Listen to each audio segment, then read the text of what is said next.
quand on dit c'est nouveau, la technologie ARN, oui, c'est nouveau pour tous ceux qui en entendent parler pour la première fois.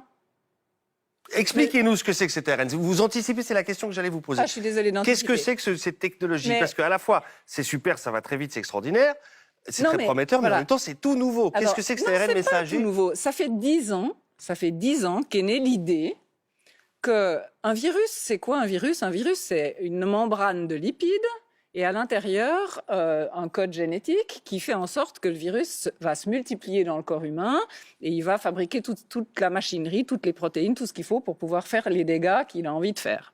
Et puis, en faisant ces dégâts, il va être reconnu par le système immunitaire qui va le mettre dehors, soit très facilement, puis vous avez juste un rhume, soit beaucoup moins facilement, puis c'est une maladie plus compliquée. Et l'idée est venue de dire que comme on fait déjà avec les vaccins traditionnels, en fait, ce qu'on fait quand on vaccine contre la polio, contre Ebola, contre n'importe quoi, la rougeole, on fait des leurres pour le système immunitaire. Donc, on travaille avec des virus tués, ou bien avec des virus atténués, ou avec des virus, des protéines, etc. Donc, on essaye de tromper le système immunitaire en lui disant, voilà, si je te présente ces molécules... Comment est-ce que tu vas réagir?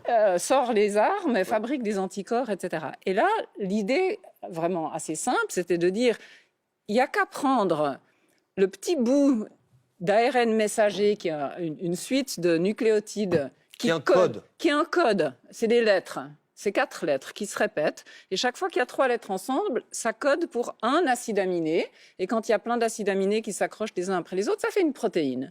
Donc, qu'est-ce qu'il y a dans ces vaccins? Il y a le bout de code qui permet aux cellules de fabriquer la protéine de surface du virus.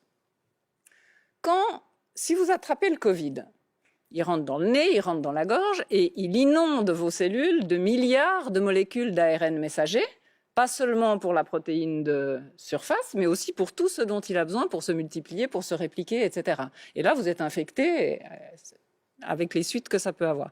Et alors que dans le système des vaccins qui sont maintenant incroyablement efficaces, c'est l'intelligence, c'est de dire on va faire coder que la protéine de surface pour que le système immunitaire la reconnaisse et s'en débarrasse. Et la grande différence avec les vaccins traditionnels, ce qui se rapproche plus d'ailleurs des vaccins qu'on a utilisés pour Ebola, c'est que cette protéine, elle est à ce moment-là fabriquée à l'intérieur des cellules. C'est chacun qui fabrique son propre antigène.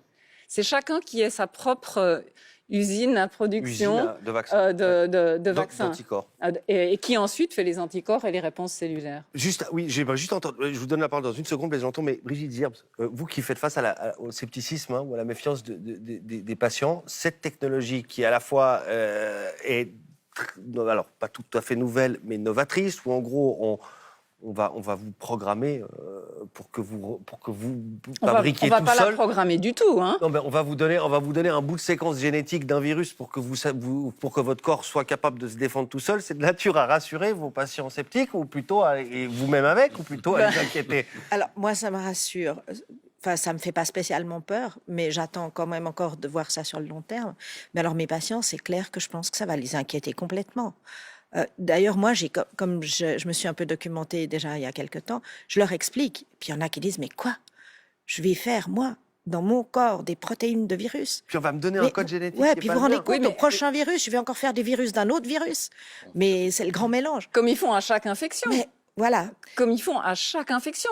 À chaque infection, ils font des milliards de virus. Et ce qu'il faudrait quand même dire, parce que ce code génétique, c'est quoi un code génétique? Il faudrait quand même dire que ces petites molécules d'ARN messagers, elles sont incapables, biologiquement, prouvées, démontrées, surverrouillées, d'entrer dans le noyau de nos cellules où il y a notre code génétique. Parce qu'il y a des gens qui craignent, et je le comprends parce que c'est difficile à expliquer, qui craignent que ce petit bout de virus, il va aller se mettre dans leur gène à eux et tout d'un coup, ils auront les yeux verts ou ça va changer quelque chose. Non, c'est juste impossible. Ce petit bout d'ARN messager, il va juste faire fabriquer de la protéine pendant 2 jours, 3 jours. Et après, il est dégradé, débité, tronçonné en petits morceaux, mais il a fait son travail d'activer le système immunitaire à faire des défenses qui apparemment sont très efficaces.